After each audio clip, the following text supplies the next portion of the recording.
Blood hunters rise of the hybrids. ఇది 2019లో release అయింది. బట్ 5 మంత్స్ బ్యాక్ మనకి యూట్యూబ్లో తెలుగు లాంగ్వేజ్లో రిలీజ్ అయింది. సో మీకు మూవీ లింక్ డిస్క్రిప్షన్లో షేర్ చేస్తాను, మీరు అక్కడ నుంచి మూవీని చూసేయండి. రన్ టైం వచ్చేసి 1 hour 10 minutes ఉంది. ఇక ఇందులో అడల్ట్ కంటెంట్ అంతగా ఏం లేదు, బట్ చిన్న చిన్న romantic scenes and action violence అవి ఎక్కువగా ఉన్నాయి. సో మీరు ఫ్యామిలీతో కూడా చూడొచ్చు. ఇంకా ఈ మూవీ చూసాక నాకైతే ఇది ఒక రాడ్ మూవీ లాగా అనిపించింది. అసలు బాగోలేదు, బిలో యావరేజ్ మూవీ అనే చెప్పొచ్చు. లో budget Hollywood below average movie. చూసినా ఒకటే చూడకపోయినా ఒకటే అని అనిపించింది నాకైతే. ఇంకా స్టోరీలోకి వెళ్ళిపోతే, blood hunters rise of the hybrids. ఈ movie group of skilled warriors చుట్టూ తిరుగుతుంటుంది. ఒక ల్యాబ్లో డేంజరస్ హైబ్రిడ్ క్రియేచర్స్ అని వీళ్ళు క్రియేట్ చేస్తారు. సో ఈ హైబ్రిడ్స్ కి అండ్ ఆ స్కిల్డ్ వారియర్స్ కి మధ్యన ఒక బ్యాటిల్ అయితే స్టార్ట్ అవుతుంది. లాస్ట్ కి ఏమైంది, ఎవరు గెలిచారు అన్నదే స్టోరీ.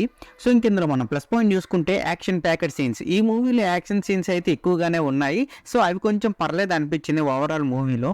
ఇంకా నెక్స్ట్ వచ్చి కాన్సెప్ట్. మీకు సూపర్ న్యాచురల్ పవర్స్ మూవీస్కి ఫ్యాన్స్ అయితే ఈ మూవీని కూడా నీకు నచ్చుతుంది. Hybrid creatures versus supernatural powers ఎలిమెంట్స్ని మిక్స్ చేసి స్టోరీ లైన్ అయితే యూనిక్గా చూపించారు. ఇంకా నెక్స్ట్ వచ్చేసి విజువల్ ఎఫెక్ట్స్. విజువల్ ఎఫెక్ట్స్ బాగున్నాయి, అంటే బడ్జెట్ తగ్గట్టుగా ఉన్నాయి కానీ మరీ అంతగా ఏం లేవు. సో బడ్జెట్ వాళ్ళకున్న బడ్జెట్ లో బడ్జెట్లోని కొంచెం బెటర్ అని చెప్పొచ్చు. ఒక ఓవరాల్ వ్యూయింగ్ ఎక్స్పీరియన్స్ అయితే ఇస్తుంది. ఇంకా నెక్స్ట్ వచ్చేసి పెర్ఫార్మెన్స్. అందరూ పర్లేదు, బాగానే యాక్ట్ చేశారు. ఉన్న బడ్జెట్కి తగ్గట్టు సినిమాకి అందరూ యాక్ట్ చేశారు. సో ఇంకా ఇందులో మనం మైనస్ పాయింట్ చూసుకుంటే ఫేసింగ్ ఇష్యూస్. మూవీ చాలా అంటే చాలా బోరింగ్ ఉంటుంది. ఇంకా ఎప్పుడు అయిపోతుందా అని అనిపించింది అనమాట. సినిమా అంత ఓపికతో చూడాలి. సో ఇంకా నెక్స్ట్ వచ్చేసి lack of character development. Action suspense కంపేలింగ్గా ఉన్న మూవీలో క్యారెక్టర్ డెవలప్మెంట్ సరిగ్గా లేదు.